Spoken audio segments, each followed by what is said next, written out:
اعوذ باللہ من الشیطان الرجیم بسم اللہ الرحمن الرحیم۔ شروع اللہ کے نام سے جو بڑا مہربان نہایت رحم والا ہے۔ وہ یکتا ہے اور نیک لوگوں کا ولی ہے۔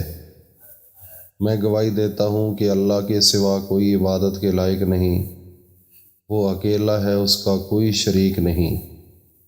اور میں یہ بھی گواہی دیتا ہوں کہ حضرت محمد الرسول اللہ صلی اللہ علیہ وآلہ وسلم اللہ کے بندے، اس کے رسول اور آخری نبی ہیں۔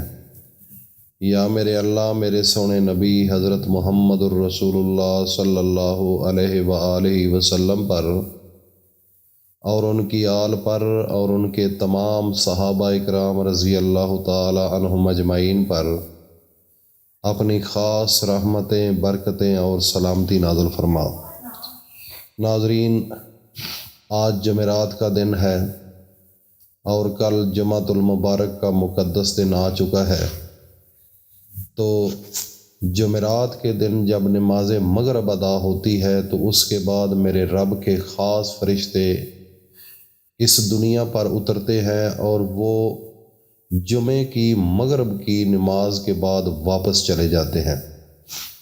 اور یہ جو وقت ہے یہ انتہائی قیمتی وقت ہے۔ آج رات شب جمعہ ہے۔ آپ نے اکثر دیکھا ہوگا کہ شب جمعہ کو تبلیغی اجتماع بھی ہوتے ہیں، دعوت اسلامیہ کے اجتماع بھی ہوتے ہیں، اور اکثر آپ نے یہ بھی سنا ہوگا کہ جمعرات کے دن لوگ رات کو ختم بھی پڑھتے ہیں اپنے مردوں کے لیے۔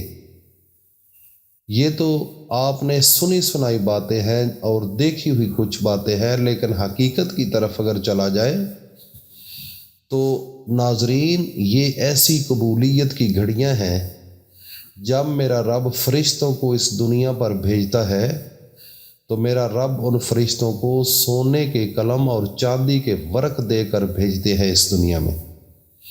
تو ناظرین، نماز مغرب کے بعد جو انسان قرآن پڑھتا ہے، جو انسان اللہ کی عبادت کرتا ہے، اگر وہ ہاتھ اٹھا کر اللہ سے رزق مانگتا ہے، اپنے گھر کے لیے گاڑی مانگتا ہے، اپنے گھر کے لیے بیماری سے شفا مانگتا ہے، اپنے گھر کے لیے اپنی اولاد جو جوان ہو چکی ہے اس کی شادی کے لیے اللہ سے دعا مانگتا ہے، اور اگر بچے نافرمان ہیں تو ان کے لیے دعا مانگتا ہے کہ میرے اللہ ان کو فرمانبردار بنا دے، یا اور کوئی دنیا کے نظام کو بہتر بنانے کے لیے جب وہ میرے رب کے سامنے ہاتھ اٹھاتا ہے تو اس ٹائم کو وہ فرشتے سونے کے قلموں کے ساتھ لکھتے ہیں اور چاندی کے ورقوں کے اوپر تحریر کر کے اپنے اللہ کے پاس لے جاتے ہیں۔ اور جب میرے اللہ کے پاس وہ لے کر جاتے ہیں تو فرشتے بتاتے ہیں کہ یا اللہ، یہ آدمی فلاں کا بیٹا یہ آپ سے یہ مانگ رہا تھا۔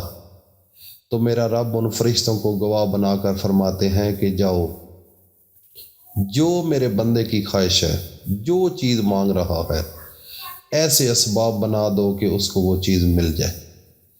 تو یہ سب کچھ میرے رب کے پاس ہے۔ دیکھ لو، اس دنیا میں ہمارا آنا ہماری مرضی کے مطابق نہیں ہے، میرے اللہ کی مرضی کے مطابق ہے۔ ہر انسان اپنی مرضی کے مطابق کسی کے گھر پیدا نہیں ہوا۔ ہر انسان کو میرے اللہ نے آنکھیں دی ہیں، ہر انسان کو میرے اللہ نے دماغ دیا ہے، ہر انسان کو میرے اللہ نے کان دیے ہیں، ہر انسان کو میرے اللہ نے ہاتھ اور پاؤں دیے ہیں، پورا وجود تیار کر کے اس دنیا میں بھیجا ہے۔ بھیجنے کا مقصد کیا تھا میرے رب کا؟ اس دنیا کے اندر آپ کو انسان بنانے کا میرے رب کا کیا مقصد تھا؟ صرف ایک ہی مقصد تھا۔ قرآن کہتا ہے کہ خلقت الجن والانس الا لیعبدون۔ اللہ رب العزت نے اپنے اس انسان کو اور جنوں کو صرف اپنی عبادت کے لیے پیدا کیا ہے۔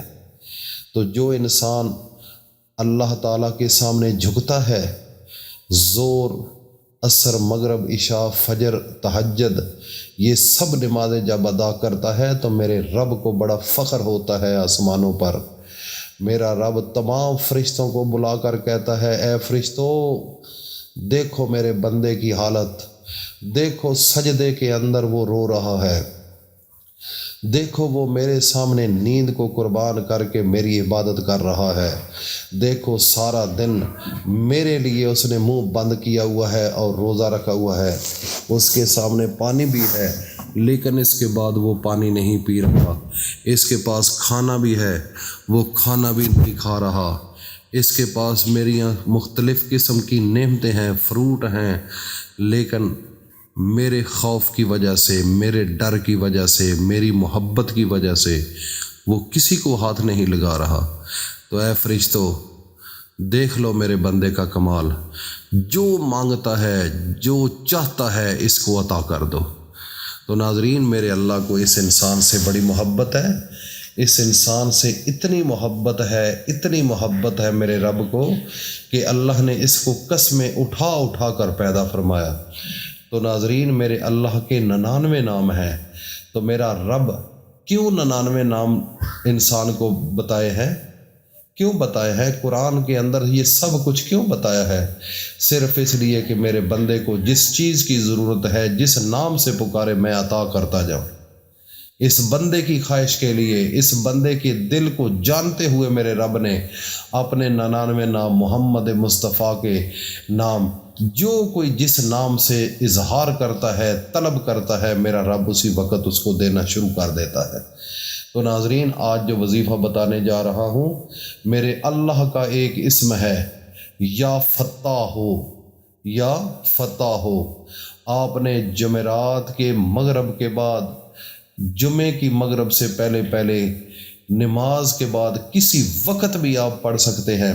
اول و آخر 3 بار درود شریف پڑھنے کے بعد اس کی ایک تسبیح پڑھنی ہے۔ ناظرین، جب آپ تسبیح پڑھ لیں تو اس کے بعد اللہ کے سامنے سجدہ ریز ہو جائے، اللہ کے سامنے سجدہ ریز ہو کر خوب رو کر، گڑ گڑا کر، آنکھوں سے آنسو نکال کر، جس چیز کی طلب ہے میرے رب سے مانگو، جس چیز کی طلب ہے میرے رب سے مانگو، 80,000 حاجتیں کیوں نہ ہوں، میرا رب اس نام کے صدقے آپ کے دل کی خواہشوں کو پورا کرے گا۔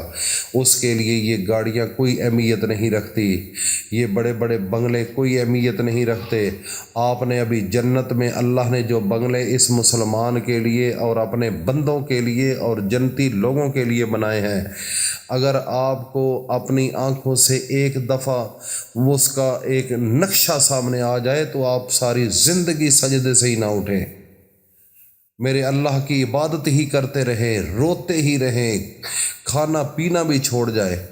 اللہ نے ایسی عزتوں کے لیے آپ کے لیے اللہ نے گھر بنائے ہیں، آپ کا مقام بنایا ہے۔ تو اگر آپ اس کی طرف قرآن کو پڑھا کریں، قرآن کو پڑھیں گے تو پھر آپ کو اشارے ملیں گے، پھر آپ کو چیزیں نظر آئیں گی، پھر آپ کو لذت ملے گی عبادت کی۔ ویسے آپ کو کچھ نہیں نظر آئے گا، قرآن کو سینے سے لگاؤ اگر لذت لینی ہے عبادت کی تو۔ اللہ پاک ہم سب کو عمل کی توفیق عطا فرمائے۔ السلام علیکم ورحمۃ اللہ وبرکاتہ۔